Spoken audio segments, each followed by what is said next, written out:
Good morning, everyone. Up to now, in the previous chapter, our previous chapter classification system, we have studied about the broad classification system in 5 kingdom classification, which is done by R.H. Whitaker in 1969, in which fungi, monerans, and protists are given a separate kingdom, and they are excluded from the kingdom planting, which includes only the plant. हमने अभी तक जो ये classification system पढ़ा है, broad classification system जो हमने next इस चैप्टर में अभी तक पढ़ा था, सेकेंड चैप्टर में, तो उसमें R.H. Whitaker ने 5 किंगडम क्लासिफिकेशन सिस्टम को प्रोसेस किया था, प्रपोज किया था, जिसमें 1969 में, जिसमें फंजाई, मोनेरा और प्रोटिस्टा को एक सेपरेट किंगडम दिया गया था, प्लांट किंगडम से अलग रखा गया था, उन्हें अपना खुद का किंगडम दिया गया था। And but now in this chapter, our new chapter plant kingdom chapter में हम प्लांट किंगडम प्लांटी के बारे में कंप्लीट इंफॉर्मेशन लेंगे। Now we are going to talk about the kingdom Plantae in this chapter, which is commonly known as plant kingdom. So our today's topic is new chapter plant kingdom.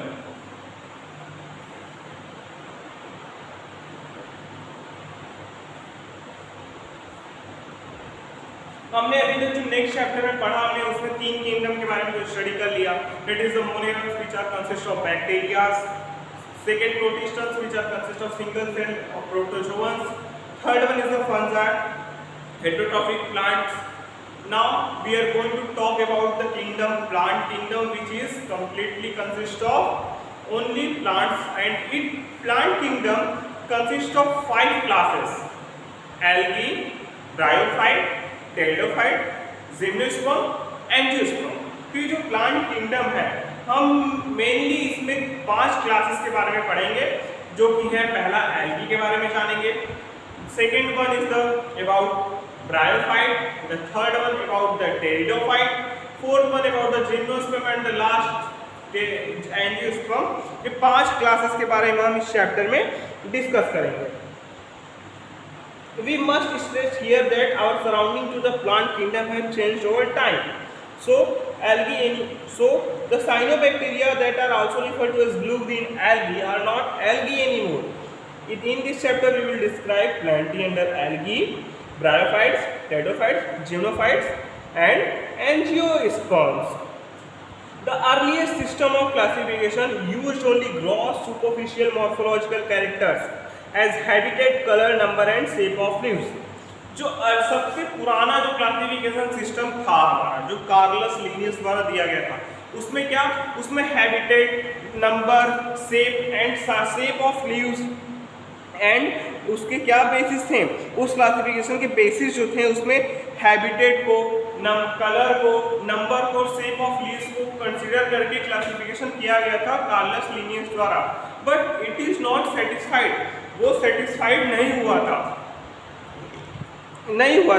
And they were based only on vegetative characters, क्योंकि वो सिर्फ vegetative characters पे basis पे थे और on the एंडोसियम structure, या तो एंडोसियम structure पे थे। सच सिस्टम्स वर आर्टिफिशियल, हम उन सिस्टम्स को आर्टिफिशियल सिस्टम्स के नाम से जानते हैं। दे separated the closely related species since they were based on a few characteristic, और क्योंकि वे बहुत ही कम कैरेक्टरिस्टिक के बेसिस पे किए गए थे, इसीलिए वो कई रिलेटेड स्पीसीज को दूर कर दिए।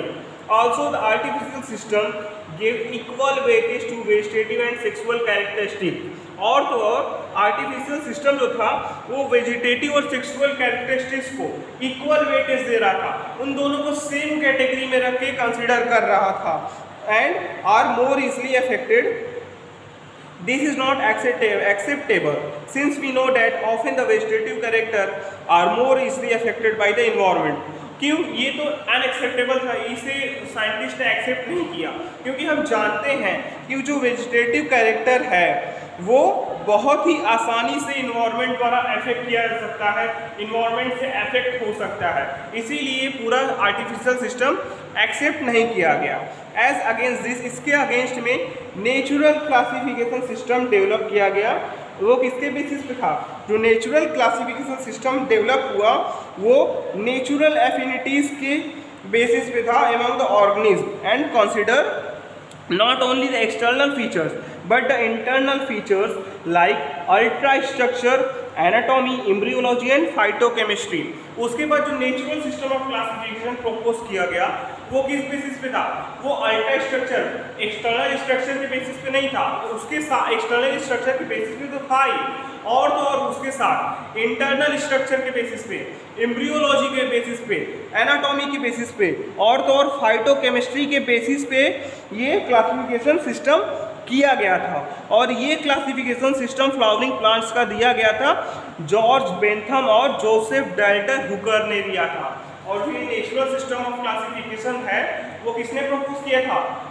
Natural system of classification is proposed by George Bentham and Joseph Dalton Hooker. ये इन दोनों ने मिलके नेचुरल सिस्टम ऑफ क्लासिफिकेशन को प्रपोज किया गया था। बट एट प्रेजेंट, लेकिन आज के समय में phylogenetic classification system based on evolutionary relationship between the various organism are acceptable. लेकिन आज के समय में कौन सा सिस्टम चल रहा है? फिलोजेंटिक क्लासिफिकेशन सिस्टम एक्सेप्टेबल है, पूरे वर्ल्ड में एक्सेप्टेबल चल रहा है ड्यूरिंग दिस टाइम। इस समय हमारे पास फिलोजेंटिक क्लासिफिकेशन सिस्टम है जो किस पे बेस्ड है? वो evolutionary relationship between the various organism, वो इवोल्यूशनरी रिलेशनशिप पे बेसिस पे बनाया गया है। इवोल्यूशनरी रिलेशनशिप मीन्स इवोल्यूशन, उनका इवोल्यूशन किस बेसिस पे हुआ था और कौन कौन से ऑर्गेनिज्म एक इवोल्यूशन से हैं, उस बेसिस पे फिलोजेंटिक क्लासिफिकेशन सिस्टम आज एक्सेप्टेबल है और वो वर्क कर रहा है। This assumes that organism belonging to the same taxa have a common ancestor. और इससे क्या पता चलता है? ये जो ऑर्गेनिज्म एक टैक्सा के एक ही टैक्सा के होते हैं, तो इससे ये पता चलता है कि उनके एंसेस्टर भी कॉमन रहे होंगे, उनके एंसेस्टर भी सेम रहे होंगे। We now use information from many other sources to help resolve difficulties in classification. These become more important when there is no supporting fossil evidence। और इसीलिए आज हम कई सोर्सेज से इंफॉर्मेशन लेके क्लासिफिकेशन सिस्टम को पढ़ते हैं और तो और अगर ये और डिफ़िकल्ट हो जाता है जब अगर कोई फॉसिल हमें एविडेंस ना मिले, उसका सपोर्टिंग फॉसिल एविडेंस किसी ऑर्गेनिज्म का ना मिले, तो उसके बारे में स्टडी करना हमें और भी डिफ़िकल्ट हो जाता है। बिकॉज अगर हमें ये उसी का बेसिस, ये फिलोजेंटिक बेसिस क्या है? इवोल्यूशनरी बेसिस है। इवोल्यूशन में कहाँ से? इवोल्यूशन में हमें फॉसिल से मिलेगा। फॉसिल्स अगर किसी ऑर्गेनिज्म के नहीं मिले तो हम उसका क्लासिफिकेशन कैसे करेंगे? Numerical taxonomy which is now easily carried out using computers is based on all observable characteristics. आज के समय में जो न्यूमेरिकल टैक्सोनॉमी चल रही है वो क्या करती है? जो usually carried out using computer, ये कंप्यूटर के द्वारा की जाती है और उसमें क्या कहता है? ऑल ऑब्जर्वेबल कैरेक्टरिस्टिक्स को बेसिस रख के न्यूमेरिकल टैक्सोनॉमी वो फॉर्म की जाती है। Number and codes are assigned to all the characters and data then process. इसमें क्या होता है न्यूमेरिकल टैक्सोनॉमी में? नंबर एंड कोड, किसी एक कैरेक्टर को ले लेंगे, उसको फिर नंबर देंगे, उसको कोड परफॉर्म करेंगे और उसी के बेसिस पे ये टैक्सोनॉमी की जाती है। In this way each character is given equal importance and at the same time hundreds of character can be considered. और इसमें क्या फ़ायदा है हमें? इसमें हर एक कैरेक्टर को इक्वल इम्पोर्टेंस दिया जाता है, बराबर का इम्पोर्टेंस देके, और हम हंड्रेड्स ऑफ कैरेक्टर्स को इसमें कंसिडर कर सकते हैं एक ही टाइम में। एक ही टाइम में हम 100 ऑफ कैरेक्टर्स को मैच कर सकते हैं। The next one is the cytotaxonomy that is based on cytological information like chromosome number, structure and behaviour. और दूसरा जो है साइटोटैक्सोनॉमी, जिसमें साइटोटैक्सोनॉमी में क्या कंसिडर किया जाता है? क्रोमोसोम नंबर को, क्रोमोसोम की स्ट्रक्चर और क्रोमोसोम के बिहेवियर पे क्लासिफिकेशन किया जाता है। और chemotaxonomy that uses the chemical constituent of plant to resolve confusion. और फिर जो लास्ट वन है केमोटैक्सोनॉमी, इसमें प्लांट के केमिकल कॉन्स्टिट्यूएंट को पहचान के, केमिकल कंपोजिशन को पहचान के, केमोटैक्सोनॉमी उसके बेसिस पे, केमिकल कॉन्स्टिट्यूएंट्स के बेसिस पे उसका क्लासिफिकेशन किया जाता है। And are use by taxonomist this days. और आजकल टैक्सोनॉमिस्ट इन्हीं तीनों चीज का, numerical taxonomy, cytotaxonomy and chemotaxonomy के बेसिस पे ही आज ये क्लासिफिकेशन ऑफ ऑर्गेनिज्म परफॉर्म होता है by the taxonomist. Taxonomist nowadays, आज के समय में टैक्सोनॉमिस्ट इन्हीं तीन बेसिस पे क्लासिफिकेशन ऑफ एनी ऑर्गेनिज्म को परफॉर्म करते हैं, विच आर न्यूमेरिकल टैक्सोनॉमी जिसमें कैरेक्टर्स को एक नंबर ऑफ कोड दिया जाता है, कि साइटोटैक्सोनॉमी इसमें क्रोमोसोम के स्ट्रक्चर, शेप और बिहेवियर पे ध्यान दिया जाता है, नंबर पे। एंड द लास्ट वन केमोटैक्सोनॉमी, उस प्लांट के कॉन्स्टिट्यूएंट पे, उस प्लांट ऑर्गेनिज्म के कौन कौन से केमिकल कॉन्स्टिट्यूएंट से, किस किस केमिकल कंपोनेंट से मिलकर बना, उसके बेसिस पे आज से क्लासिफिकेशन किया जाता है। So let's start with this chapter, our first kingdom which is algae. अब शुरू करते हैं हमारे प्लांट किंगडम का पहला क्लास जो कि एल्गी है।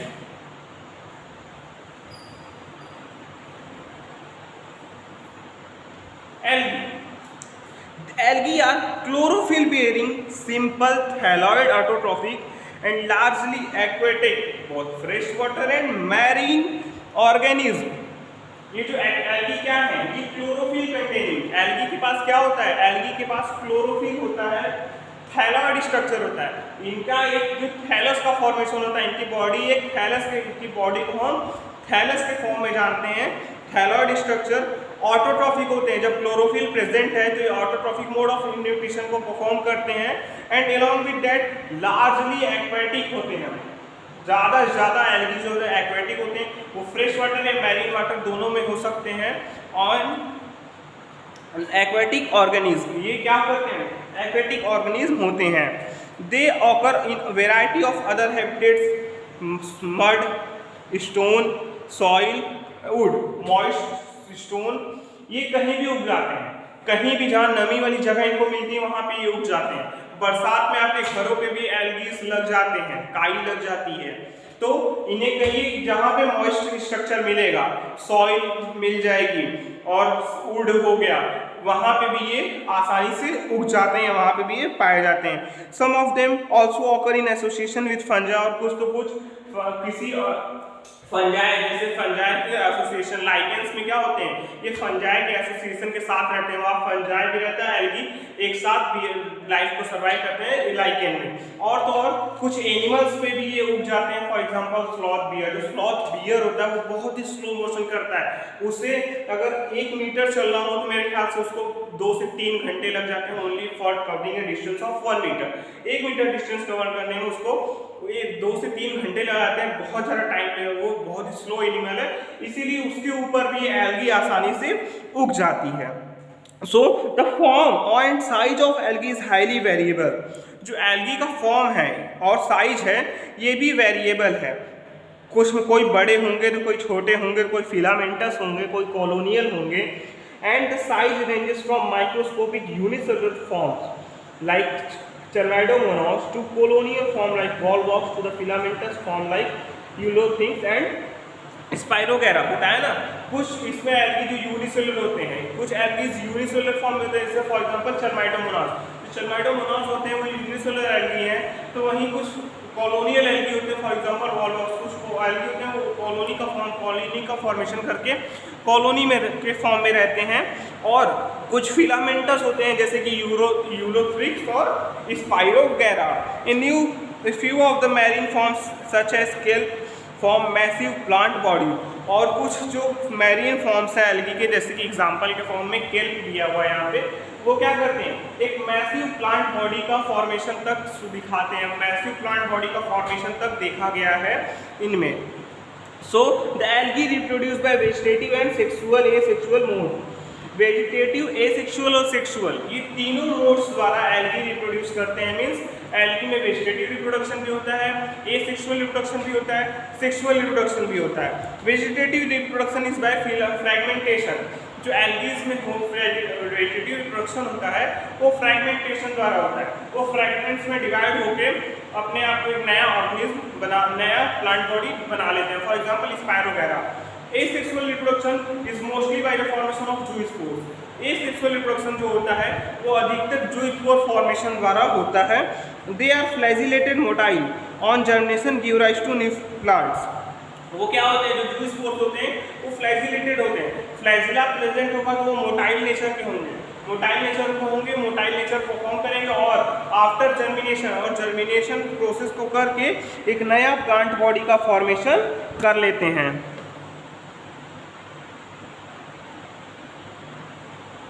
एक न्यू प्लांट बॉडी का फॉर्मेशन करते हैं। And sexual reproduction takes place through fusion of gametes, और इनमें जो सेक्सुअल रिप्रोडक्शन होता है वो with the help of fusion of gametes, gametes के फॉर्मेशन ऑफ फ्यूजन द्वारा सेक्सुअल रिप्रोडक्शन एल्गी में देखा गया है।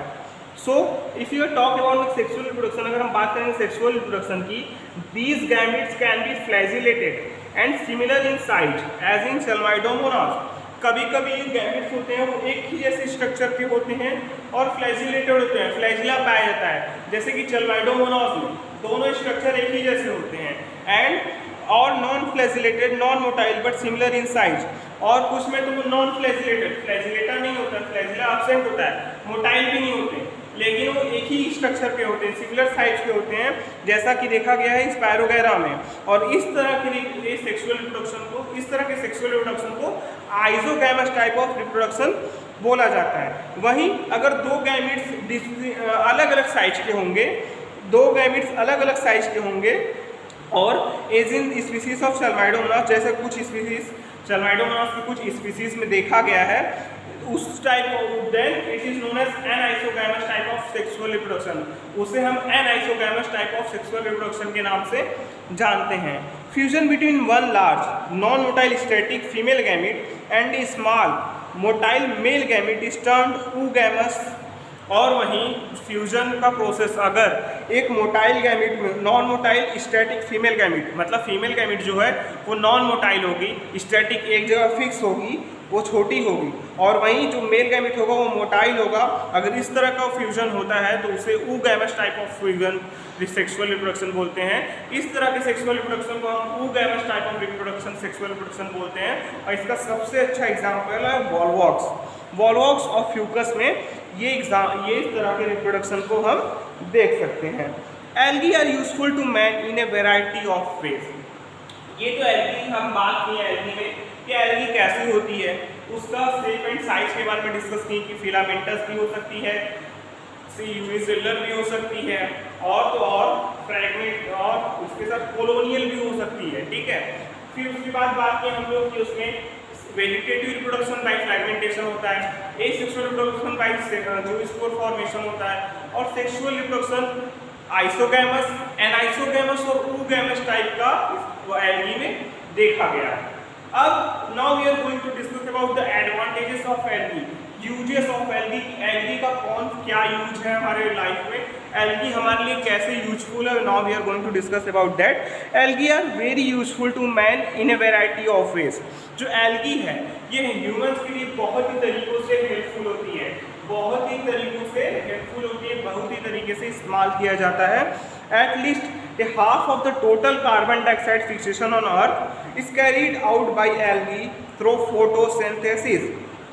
बता रहा है कि जो पूरा कार्बन डाइऑक्साइड प्रोडक्शन होता है इस अर्थ पे, उसका आधा फिक्सेशन एल्गी करती है with the help of photosynthesis. Photosynthesis द्वारा एल्गी कार्बन डाइऑक्साइड का फिक्सेशन करती है, half part of the carbon dioxide on the earth. Earth में जितना भी कार्बन डाइऑक्साइड प्रोड्यूस होता है उसका आधा फिक्सेशन सिर्फ और सिर्फ एल्गी करते हैं with the help of photosynthesis. Being photosynthetic, they increase the level of dissolved oxygen in their immediate environment। क्योंकि वो फोटोसिंथेटिक होती हैं, इसीलिए वो जिस इन्वायरमेंट में रहती हैं, मतलब जिस इन्वायरमेंट में वो ग्रो कर रही होती हैं, वहाँ के ऑक्सीजन लेवल को बढ़ा देती हैं। अगर पानी में होंगी तो पानी में ऑक्सीजन लेवल की मात्रा को बढ़ा देती हैं, बिकॉज दे आर फोटोसिंथेटिक। क्यों? क्योंकि वो फोटोसिंथेटिक होती हैं। They are of paramount importance as primary producers of energy-rich compounds, which form the basis of food cycles of all aquatic animals। ये प्राइमरी प्रोड्यूसर्स के फॉर्म में जानी जाती हैं। एक्वेटिक एनिमल्स के लिए ये प्राइमरी प्रोड्यूसर्स के फॉर्म में जानी जाती हैं। क्यों? क्योंकि ये paramount amount importance as primary producer of energy rich compound. क्यों? क्योंकि एनर्जी रिच कंपाउंड के नाम से जानी जाती है और प्राइमरी प्रोड्यूसर्स हैं। ऑल एक्वेटिक ऑर्गेनिज्म के लिए ये प्राइमरी प्रोड्यूसर्स का रोल प्ले करती हैं। और पैरामाउंट एनर्जी मतलब एक गुड सोर्स ऑफ एनर्जी है, रिच सोर्स ऑफ एनर्जी है algae. And many species of Porifera, Laminaria and Sargassum are among the 70 species of marine algae used as food। और क्या लिखा है?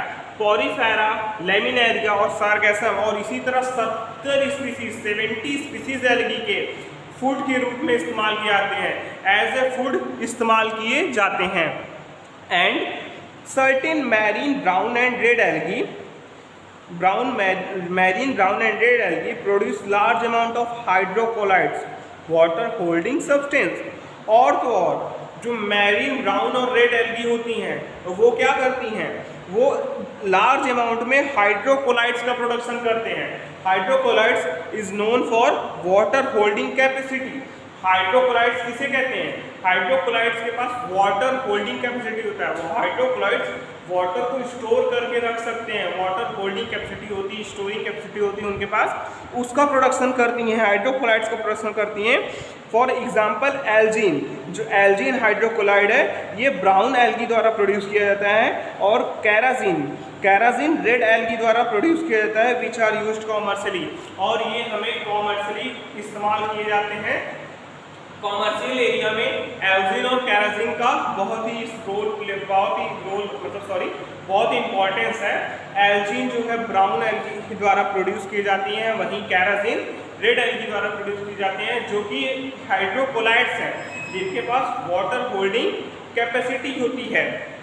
And Gelidium, agar one of commercial product obtain from Gelidium and Gracilaria are used to grow microbes in preparation of ice cream and jelly. और वहीं अगर जो होता है वो किसके द्वारा प्रोड्यूस किया जाता है? जेलिडियम और ग्लेसिलेरिया जो एल्गी होती हैं, जेलिडियम और ग्लेसिलेरिया ये एगर का प्रोडक्शन करती हैं, जो कि बहुत ही ज़्यादा इस्तेमाल किया जाता है माइक्रोब्स के ग्रोथ में और आइसक्रीम और जेलीज के प्रिपरेशन में यूज किया जाता है। अगर ये कॉमर्शियल सब्सटेंस, अगर क्या है, अगर भी एक कॉमर्शियल सब्सटेंस है जो भी ग्रेसिलेरिया और जेलिडियम द्वारा, जो दोनों एल्गी के टाइप्स हैं, इसके द्वारा प्रोड्यूस किए जाते हैं। और ये किसमें हेल्प करते हैं? In the growth of microbes के ग्रोथ में हेल्प करते हैं। और तो और in the formation of ice cream and jellies, ice cream और जेली को बनाने के लिए भी इसका यूज किया जाता है, अगर का यूज किया जाता है। The Chlorella and spirulina are unicellular algae rich in proteins and are used as food supplement even by space travelers। जो क्लोरेला और स्पिरुलिना होता है वो भी एनर्जी में रिच होते हैं, उनके पास ये यूनिसेलुलर एल्गी है। स्पिरुलिना एंड क्लोरेला जो है, क्लोरेला वो यूनिसेलुलर एल्गी हैं। और तो और इनके पास गुड सोर्स ऑफ प्रोटीन, ये प्रोटीन रिच होते हैं एंड इनके पास अच्छा सोर्स होता है प्रोटीन का। और ये फूड सप्लीमेंट के फॉर्म में यूज किए जाते हैं। जो स्पेस ट्रैवलर्स होते हैं इन्हें प्रोटीन के सप्लीमेंट के फॉर्म में यूज करते हैं। किस एल्गी को? क्लोरेला और स्पिरुलिना जो यूनिसेलुलर एल्गी हैं, इनका यूज होता है as a food supplement because they are rich in protein. ये प्रोटीन रिच होते हैं और स्पेस ट्रैवलर्स द्वारा इसका इस्तेमाल किया जाता है। The algae are divided into three main classes: chlorophyci, phaeophyci और rhodophyci। और algae जो है ये तीन क्लास में डिवाइडेड है। ये जो algae है इसका डिवाइडेशन तीन क्लास में किया गया है: chlorophyci,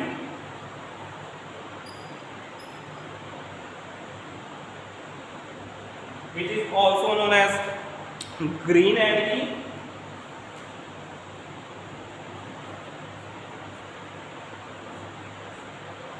rhodophyci,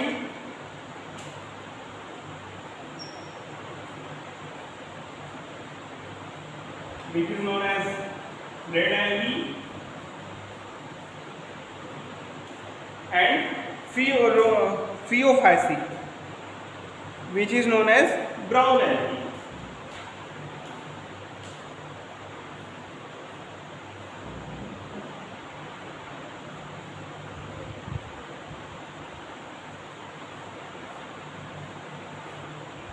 ये जो हमारा एल्गी है इसके मेन 3 क्लासेस हैं।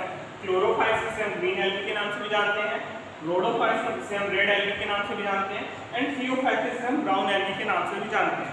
So today what we have discussed, आज हमने क्या डिस्कस किया, आज हमने प्लांट किंगडम में एल्गी के बारे में डिस्कस किया कि एल्गी किस तरह के होते हैं, उनके हाइब्रिड क्या है, उनका स्ट्रक्चर क्या है, यूनिसेलुलर होते हैं, मल्टीसेलुलर भी होते हैं, प्लांट फॉर्मेशन भी करते हैं, फ्रैगमेंट्स में भी पाए जाते हैं, कॉलोनियल भी होते हैं, और तो और उनमें तीनों टाइप का रिप्रोडक्शन होता है, वेजिटेटिव, एसेक्सुअल और सेक्सुअल। और तो और उसके साथ वो कॉमर्शियली हमारे ह्यूमंस के लिए कैसे यूजफुल है इसके बारे में हमने डिस्कस किया, और हमने उनके 3 क्लासेस के बारे में जाना कि वो 3 क्लास में डिवाइडेड है, क्लोरोफाइसी, रोडोफाइसी और Phaeophyceae. That's all for today. Thank you very much.